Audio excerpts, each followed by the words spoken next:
आज आमच्या गावाचे तिकडे माणसं होती ना भात लावायला, तर आई सांग का जेवण बिवण सांग नेन देता का नाही सांग, नाही तर भूकच ना सांग, मारसाल सांग, काम सांग कोडीक सांग करतील सांग.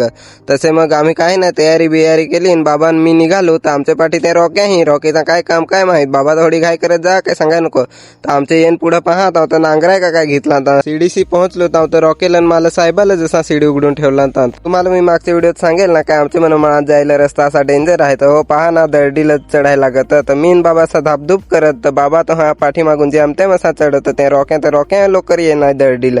आमच्या मनात रस्ता करजल तर हा गाडी बिडी जाल तर ते रस्ताही करून नाही दिलं तर काय करायचं. थोड्या वेळात गावात येऊन पोहोचलो तर बाबा सांग काय मला जरा एखाद घास सांग यांच्यासोबतच जेवून ते सांग, मग सांग घरी जाऊ सांग, मलाही सांग निजो. ते मग माणसांनी तर जेवण वाढायला घेतलाय तर मी उगाच बसून वाट पाहतो. बाबांनी सांगेल होता का 5 मिनिटात सांग जेवून सांग उठीन. तर कसे जा उठतोय माणसांशी गोठी लावाय बसलाय तर लवकर उठ नाही बिठ. मी असा कंटाळून आयतात पण काय करसाल आता थांबाय तर लागेल ना, नाही तर कुठं टाकून पळू. 5 मिनिटं होत पण नाही तर पाणी पहा कोडाकला. मग अशी व्हिडिओ मध्ये पाहिलं मग का नाही काय ऊन कोडाक पडला तर आता हे थोडेच गाय कोठून आला हवा लगेच पाणी. तर मी आहो आता कंटाळून 1-2 तासातच आता मला थांबायला लागे. तर मित्रांनो व्हिडिओ आवडला हवा तर लाईक बी कर जा आणि तुमच्या मित्रांना सांगजास काय फॉलो बिलो करा. तुम्ही तर नाही करा पण मित्रांना तर सांगा.